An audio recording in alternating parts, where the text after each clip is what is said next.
Study IQ IAS, अब तैयारी हुई अफोर्डेबल। दोस्तों, इंडिया के पंजाब में हो रहे अनरेस्ट से तो आप वाकिफ हो ही चुके हैं। पंजाब में हमें भारत का 1970s और 1980s का पुराना इतिहास दोहराता नजर आ रहा है। सिख मिलिटेंट जरनैल सिंह भिंडरनवाले के बाद आज अमृतपाल सिंह संधू खालिस्तान मूवमेंट का मुखौटा पहनकर इंडिया में अपने वायलेंट और रेडिकल मिशंस को अंजाम देने की कोशिश कर रहा है। इस क्रिटिकल इशू के इंटरनल एस्पेक्ट्स को तो हम डिस्कस कर चुके हैं, किंतु खालिस्तान मूवमेंट की आड़ में क्रिएट की जा रही ये इंस्टेबिलिटी सिर्फ इंटरनल नहीं है, बल्कि इसके रूट्स इंडिया के इंटरनल डायनामिक्स से ज्यादा शायद कहीं और पनप रहे हैं। पिछले कुछ दिनों के डेवलपमेंट्स पर यदि आप गौर करें तो आप पाएंगे कि ये टर्मोइल अब केवल भारत तक ही सीमित नहीं रह गया है। इसके सिम्टम्स हमें दुनिया के अलग अलग कोने में देखने को मिल रहे हैं। रेडिकल प्रो खालिस्तानी प्रोटेस्टर्स द्वारा बहुत सी फॉरेन सॉइल्स पर इंडियन एम्बेसीज को अटैक किया गया है, किंतु होस्ट कंट्रीज इस सब को केवल एक म्यूट स्पेक्टेटर की तरह ऑब्जर्व कर रही हैं। हाल ही में इसका शर्मनाक उदाहरण हमें यूके के केस में देखने को मिला। यहाँ इंडियन एम्बेसी के बाहर एक बड़ी संख्या में प्रो खालिस्तानी प्रोटेस्टर्स द्वारा इलीगल एक्ट को अंजाम दिया गया। इंडियन फ्लैग को डिसरिस्पेक्टफुली डाउन किया गया। इतना ही नहीं, उसी दिन प्रो खालिस्तान प्रोटेस्टर्स के एक ग्रुप ने सैन फ्रांसिस्को में भी इंडियन कॉन्सुलेट के साथ यही काम किया। प्रो खालिस्तानी स्लोगन स्टैंड करते हुए प्रोटेस्टर्स ने सिक्योरिटी बैरियर्स को रेस किया और कॉन्सुलेट के अंदर 2 खालिस्तानी फ्लैग्स को प्लेस कर दिया। कुल मिलाकर देखा जाए तो यहाँ इंडियन डिप्लोमेट्स की डिप्लोमेटिक इम्यूनिटी को हार्म किया गया। और दोस्तों, ये कोई पहली बार नहीं है जब इंडियन डिप्लोमेट्स को यूनाइटेड किंगडम में इस तरह के अटैक्स का सामना करना पड़ रहा है। पहले भी ऐसे इंसिडेंट्स हो चुके हैं जब इंडियन डिप्लोमेट्स की सिक्योरिटी को यूके गवर्नमेंट प्रोटेक्ट करने में फेल हुई है। उसी तरह यूएस, ऑस्ट्रेलिया, कनाडा, जर्मनी और यहाँ तक कि सऊदी अरेबिया में भी कुछ ऐसा ही मंजर देखने को मिला है।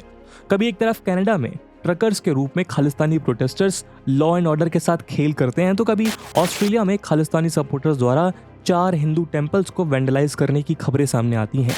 इन सभी केसेस का आपस में क्या कनेक्शन है उसको तो आज हम जानेंगे ही, लेकिन यहाँ गौर करने वाली बात यह है कि इन सभी केसेस की इंस्टेबिलिटी के कुछ डायरेक्ट लिंकेजेस पाकिस्तान से ट्रेस किए जा सकते हैं।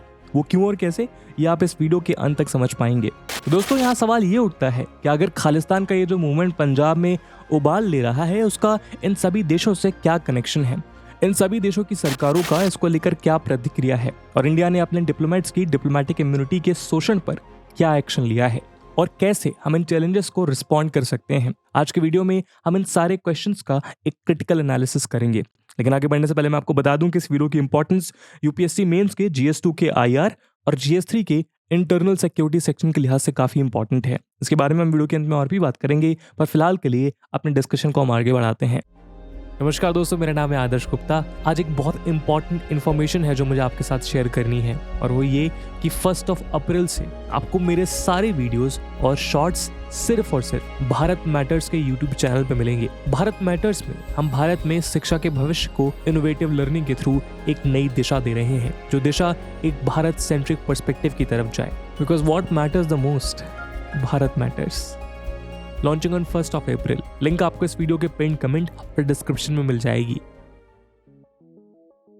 आज के डिस्कशन के इंटरनल एस्पेक्ट्स को कवर करने से पहले आइए एक नजर इस टर्मोइल के बैकग्राउंड पर डालते हैं। तो दोस्तों, जिस तरह 1980s में जरनैल सिंह भिंडरनवाले ने खालिस्तान मूवमेंट को एक फुल फ्लेश्ड मिलिटेंट इंसर्जेंसी में तब्दील किया था, आज ठीक उसी तर्ज पर इतिहास को अमृतपाल सिंह संधू के द्वारा रिपीट करने की एक कोशिश की जा रही है। इस पूरे मूवमेंट की शुरुआत भले ही धर्म के आधार पर की गई हो, किंतु उसने जब भी उफान पकड़ा है तो उसमें सिखिज्म के प्रिंसिपल को छोड़कर मिलिटेंसी और वायलेंस को तवज्जो दी गई है। खालिस्तानी मूवमेंट के सबसे स्टॉन्च फ्लैग बीयरर्स जो धर्म के नाम पर एक नए देश की मांग करते हैं, वो खुद अपने रिलीजन से कितना फेथफुल हैं, इस पर बहुत से सवाल उठाए जाते हैं या फिर उठाए जा सकते हैं। अमृतपाल सिंह संधू से बेहतर इसका एग्जाम्पल और क्या हो सकता है। अमृतपाल अमृतसर के जलूपुर खेड़ा विलेज का रहने वाला है, किंतु 2012 से वो दुबई में अपना फैमिली ट्रांसपोर्ट बिजनेस संभाल रहा था। दुबई में अमृतपाल अपने रहन सहन में सिखिज्म की टीचिंग्स के अपोजिट शेव्ड बियर्ड और मॉडर्न हेयर स्टाइल फॉलो करता था। किंतु जब ये वापस इंडिया लौटा तो ये वारिस पंजाब के नाम एक newly launch Khalistani pressure group को हेड करने लगा। इसी के साथ ही वापस आते ही पंजाब पॉलिटिक्स और खालिस्तान मूवमेंट के सेंट्रल स्टेज पे आ गया। यदि इतिहास के पन्नों को पीछे पलट कर देखें तो आप पाएंगे कि ऐसा ही कुछ भिंडरनवाले के समय पर भी हुआ था। भिंडरनवाले की तरह ही अमृतपाल एक और रिलीजियस प्रीचिंग के साथ साथ सिख और खालसा सेक्ट को एकजुट करने की बात करता है, तो वहीं दूसरी ओर ये इंडिया की डेमोक्रेटिक गवर्नमेंट को वायलेंटली ओवरथ्रो करने के थ्रेट्स दे रहा है। यहाँ तक वो इंडियन होम मिनिस्टर को ये वार्निंग्स तक दे चुका है कि यदि उसकी मांगे नहीं पूरी की गई तो उनके साथ भी वही हो सकता है जो इंडिया की foreign prime minister Indira Gandhi के साथ हुआ था। और इसी कारण आज पंजाब पुलिस के द्वारा इसका मैन हंट पूरे जोर शोर से जारी है।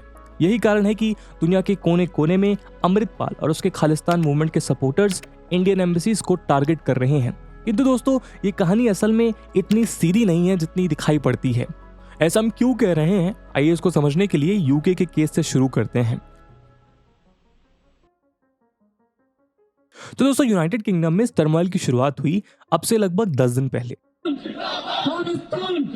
जब कुछ खालिस्तानी रेडिकल्स ने लंदन में इंडियन हाई कमीशन के बाहर प्रो खालिस्तान स्लोगन स्टैंड करते हुए इंडियन फ्लैग को डिसरिस्पेक्टफुली डाउन कर दिया। इससे जाहिर होता है कि इंडियन हाई कमीशन के बाहर सिक्योरिटी की बेहद पुअर कंडीशन थी।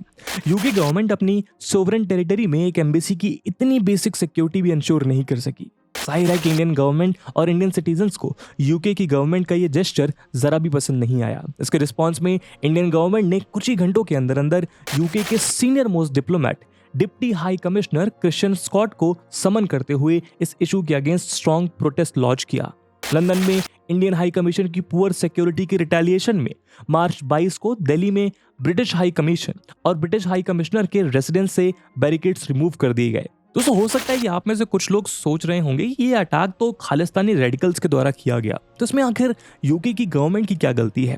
पर आपके लिए जानना जरूरी है कि यूके की गवर्नमेंट ने इंटरनेशनल लॉ को ब्रीच किया है। इंटरनेशनल लॉ दुनिया भर के डिप्लोमेटिक ऑफिशियल्स को डिप्लोमेटिक इम्यूनिटी प्रोवाइड करता है, पर कैसे, आइए जानते हैं।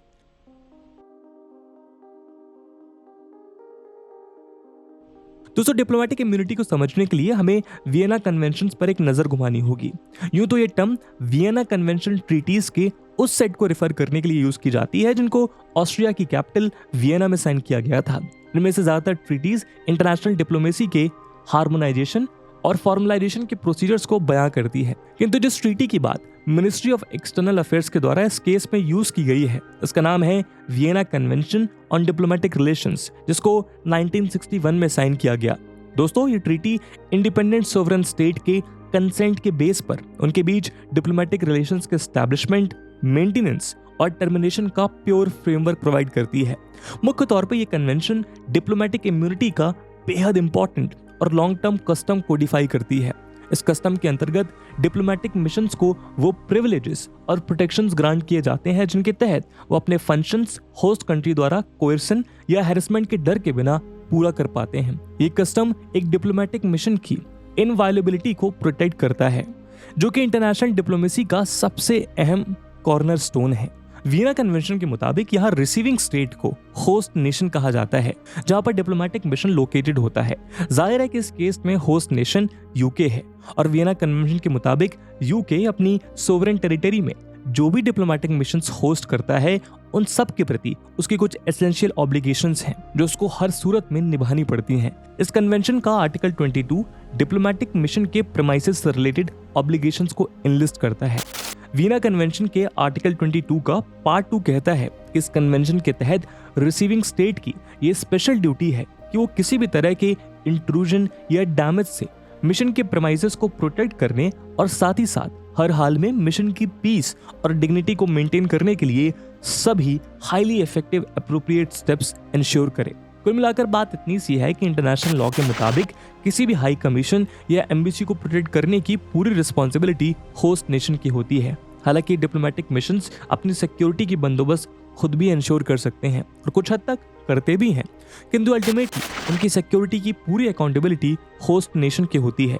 लेकिन अक्सर कुछ होस्ट नेशंस अपनी इस ड्यूटी को भूल जाते हैं और शायद यूके के केस में भी यही हुआ है कि प्रोटेस्टर्स हाई कमीशन की वॉल को क्लाइम करके प्रेमाइस में घुस गए। ये अपने आप में इस ब्रीच का सबसे स्ट्रॉन्ग एविडेंस है। मिनिस्ट्री ऑफ एक्सटर्नल अफेयर्स के मुताबिक यूके गवर्नमेंट का उसके टेरिटरी में इंडियन डिप्लोमेटिक प्रेमाइसेस और पर्सनल की सिक्योरिटी को लेकर ये इंडिफरेंस एकदम अनएक्सेप्टेबल है। साथ ही उन्होंने कहा कि यूके गवर्नमेंट को चाहिए कि वो इस इंसिडेंट में इन्वॉल्व सभी मिलिटेंट्स को इमीडिएटली आइडेंटिफाई, अरेस्ट और प्रोसिक्यूट करे ताकि भविष्य में ऐसा कुछ ना दोहराया जा सके।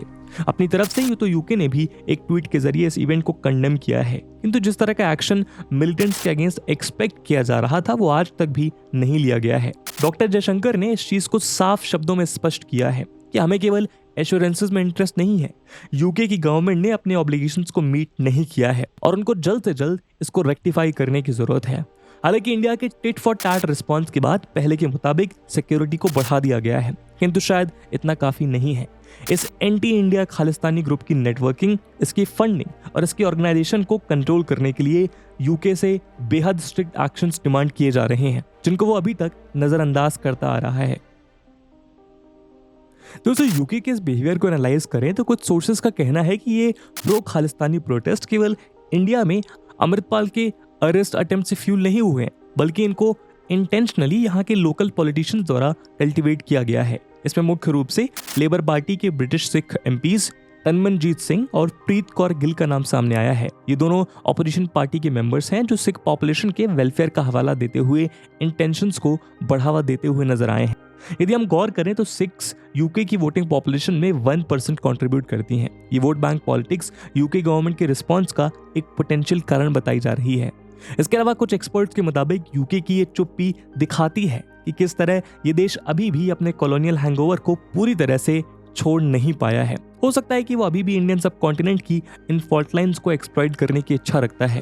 कास्ट, क्लास, रिलीजन, एथनिसिटी के बेस पर जन्म लेने वाली ये फॉल्ट लाइन्स सोसाइटीज के वो नाजुक पहलू हैं जिनको रेडिकल सोर्सेस के द्वारा बहुत आसानी से एक्सप्लॉइट किया जा सकता है। इनकी सुरक्षा किसी भी देश की इंटेग्रिटी को मेंटेन करने के लिए बेहद जरूरी हो जाती है, क्योंकि ये भूलना मुश्किल है कि इंडिया से हट के भी पूरे अफ्रीका और एशिया में ना जाने कितनी ऐसी फॉल्ट लाइन्स को ये कॉलोनियल पावर्स शौक से एक्सप्लॉइट किया करती थी। और एक्सपर्ट्स के मुताबिक खालिस्तान के मुद्दे पर यूके की ये चुप्पी इनकी इसी सेंचुरी ओल्ड पॉलिसी का नया रूप है। लेकिन अगर आज हम यूके की हालत को देखें तो ये कहना गलत नहीं होगा कि जिनके घर शीशे के होते हैं उनको दूसरों के घर पे पत्थर नहीं मारना चाहिए। और ऐसा हम क्यों कह रहे हैं, आइए देखते हैं। तो दोस्तों, हाल ही में स्कॉटलैंड की गवर्निंग स्कॉटिश नेशनल पार्टी के लीडर के रूप में 37 ईयर ओल्ड मुस्लिम हमजा यूसुफ ने निकोला स्टर्जन को सक्सीड किया है। पाकिस्तानी ओरिजिन के हमजा यूसुफ ने स्कॉटलैंड के यंगेस्ट और फर्स्ट माइनॉरिटी एथनिक लीडर बनकर इतिहास रचा है और उन्होंने आते ही स्कॉटिश इंडिपेंडेंस की मांग आगे रख दी। किंतु British prime minister Rishi Sunak के ऑफिस ने स्कॉटिश इंडिपेंडेंस पर एक और रेफरेंडम करने से मना कर दिया। यूं तो brand new tussle social media पर लोगों के मीम्स का मुद्दा बन गया है। लोग इसको इंडिया और पाकिस्तान के पार्टीशन से कंपेयर कर रहे हैं। कुछ लोगों का कहना है कि यूके ने जैसा बोया है उसको वैसा ही काटना पड़ रहा है, तो वहीं कुछ लोगों का कहना है कि कर्मा स्ट्राइक बैक जरूर करता है। आज बात ग्रेट ब्रिटेन के पार्टीशन की हो रही है और उसको तय करने वाले दो लीडर्स में से एक इंडियन है तो दूसरा पाकिस्तानी।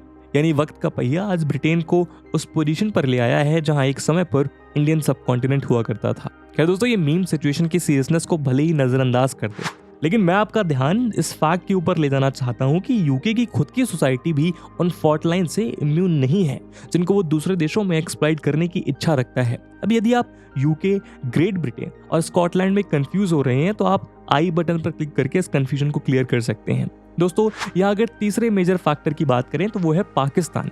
जैसे कि हम जानते हैं, जब इंडिया सब कॉन्टिनेंट का बंटवारा हुआ तो पंजाब का एक लार्जर पार्ट पाकिस्तान के पास चला गया और इंडिया के पास एक स्मॉलर पोर्शन रह गया। किंतु खालिस्तान के सपोर्टर्स केवल इंडियन पंजाब से अपना सिख एम्पायर कार्व आउट करना चाहते हैं, बावजूद इसके कि असल में महाराजा रंजीत सिंह के सिख एम्पायर की सीट लाहौर में थी। और तो और सिख गुरु नानक जी से जुड़े तो सबसे अहम पिलग्रिमेज साइट्स करतारपुर साहिब और नंदना साहिब भी पाकिस्तान में मौजूद हैं। एक्सपर्ट्स की माने तो उसका कारण साफ है कि इस एंटी इंडिया खालिस्तान इंसर्जेंसी को पाकिस्तान द्वारा फ्यूल किया जा रहा है और उसका रियल इंटेंशन सिखिज्म के वेलफेयर से रिलेटेड नहीं है। प्रेजेंट डे खालिस्तानी रेडिकल्स का ये सिलेक्टिव बिहेवियर साफ दर्शाता है कि इन इंस्टेबिलिटीज को फ्यूल करने में पाकिस्तान का कितना बड़ा रोल है। कुछ ऑफिशियल्स ये बताते हैं कि पिछले कुछ महीनों में आईएसआई ने जगह जगह अपने स्लीपर सेल्स एक्टिवेट किए हैं और उनको लगातार फंडिंग पहुंचाई जा रही है। अमृतपाल की ट्रेनिंग और ड्रामेटिक राइज और साथ ही साथ इस करंट टर्मोइल में पाकिस्तान की आईएसआई यानी इंटर सर्विस इंटेलिजेंस का स्ट्रॉन्ग हैंड शामिल है। अब चूंकि इससे पहले 1980s में हुए खालिस्तानी टर्मोइल में भी पाकिस्तान रंगे हाथों एक्सपोज किया जा चुका है, इसलिए ये रेलेवेशन अपने आप में कोई नई बात नहीं है। पाकिस्तान की इंटर सर्विसेज इंटेलिजेंस के कश्मीर और खालिस्तान को टारगेट करने के इस एजेंडा को K2 एजेंडा भी कहा गया है। आपके मन में इस सवाल भी उठ रहा होगा कि अचानक ISI को इस इशू को एक्सप्लॉइट करने की जरूरत क्यों आन पड़ी। तो दोस्तों, यहाँ एक डोमिनेंट रीजन ये हो सकता है कि G20 की लीडरशिप के कारण इंडिया को इंटरनेशनल स्टेज पर जो लाइमलाइट और अपलॉड मिल रहा है वो ISI को गवारा नहीं है। या इसके अलावा भी पाकिस्तान एक एज ओल्ड एनिमी रहा है इंडिया का, लेकिन रिसेंट टाइम्स में इंडिया और पाकिस्तान के बीच का डिप्लोमेटिक डिफरेंस एक्सपोनेंशियली बढ़ा है।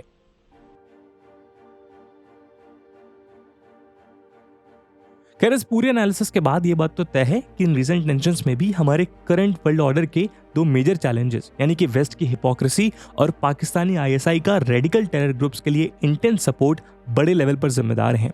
पाकिस्तान के रोल का तो जिक्र हम कर ही चुके हैं, लेकिन अगर वेस्टर्न हिपोक्रेसी पर एक नजर डालें तो इस केस में हमें कनाडा से बेहतर कोई और एग्जाम्पल नजर नहीं आता। उदाहरण के लिए कनाडा में अब से कुछ महीनों पहले ट्रकर्स ने प्रोटेस्ट किया था। तब कैनेडियन गवर्नमेंट ने फ्री स्पीच और डेमोक्रेसी की परवाह किए बिना स्टेट ऑफ इमरजेंसी डिक्लेयर कर दी। लेकिन जब इंडिया में फार्मर्स प्रोटेस्ट कर रहे थे तो बढ़ चढ़कर इंडियन डेमोक्रेसी की चिंता का पिटारा अपने सर पर लिए कनाडा बार बार इंडिया के इंटरनल अफेयर्स में अपनी आइडियोलॉजीज को पोक किया करता था। इसके अलावा हाल ही में अपनी आदत से मजबूर कैनेडियन गवर्नमेंट ने कहा है कनाडा पंजाब की सिचुएशन को क्लोजली मॉनिटर कर रहा है। खैर, इंडियन गवर्नमेंट ने हाल ही में कैनेडियन गवर्नमेंट को रिमाइंड कराया है कि कनाडा में इंडियन डिप्लोमेटिक मिशन की सेफ्टी की रिस्पॉन्सिबिलिटी और किसी की नहीं बल्कि कैनेडियन गवर्नमेंट की ही है और उनको हर हाल में इसको इंश्योर करना होगा। तो दोस्तों, इस खालिस्तानी इशू के जिस इंटरनेशनल एस्पेक्ट पर आज हमने गौर किया उसके कुल मिलाकर हमें दो समाधान नजर आते हैं। पहला तो ये कि इंडियन सभी वेस्टर्न कंट्रीज के against strong diplomatic pressure maintain करते हुए वहां पर थ्राइव करके रेज रेडिकल खालिस्तानी नेटवर्क्स को डिसमेंटल करे, और दूसरा सिख कम्युनिटी के जो लोग इस टर्मोइल को लेकर जेन्युइन कंसर्न्स रखते हैं उनके कंसर्न को फोर फ्रंट पर रहकर पीसफुली एड्रेस किया जाए। उनके जेन्युइन कंसर्न्स को एम्बेसी के ऑफिशियल्स द्वारा टाइम रहते एड्रेस किया जाए, ताकि कुछ रेडिकल एलिमेंट्स के द्वारा फैलाया जा रहा फॉल्स और वायलेंट प्रोपेगेंडा बाकी मासूम लोगों को अपनी चपेट में ना ले सके। क्योंकि जैसा कि इंडिया के फॉर्मर एम्बेसडर कहते हैं, सिख्स की जो ओवरवेलमिंग मेजोरिटी बाहर के देशों में रहती है उनका खालिस्तान इशू से कोई लेना देना नहीं है। ये हार्ड लाइनर्स कनाडा और यूके जैसे चंद देशों में स्मॉल माइनॉरिटी में पाए जाते हैं जो बाकी के लोगों को इन्फ्लुएंस करने की कोशिश करते हैं, और इन हार्ड लाइनर्स को वहां के रेडिकल एमपीज का सपोर्ट मिलता है, तभी वो इंस्टेबिलिटी कर पाते हैं। और इस तरह का नेक्सस केवल सिख कम्युनिटी तक ही सीमित नहीं है, बल्कि ये बाकी ओवरसीज कम्युनिटीज पर भी लागू होता है। खैर, सिख कम्युनिटीज के जेन्युइन ग्रीवेंसेस को एड्रेस करने के लिए Indian diplomatic community world wide इस डायरेक्शन में बहुत एक्टिव स्टेप्स ले रही है। लेकिन यहाँ कैरेट और स्टिक इन दोनों ही अप्रोचेस के बीच एक स्ट्रॉन्ग बैलेंस मेंटेन करना बहुत एसेंशियल है। यदि इनके किसी भी फ्रंट पर ढील दी जाती है तो ये हार्डलाइन एलिमेंट्स इनको एक्सप्लॉइट करने से बाज नहीं आएंगे।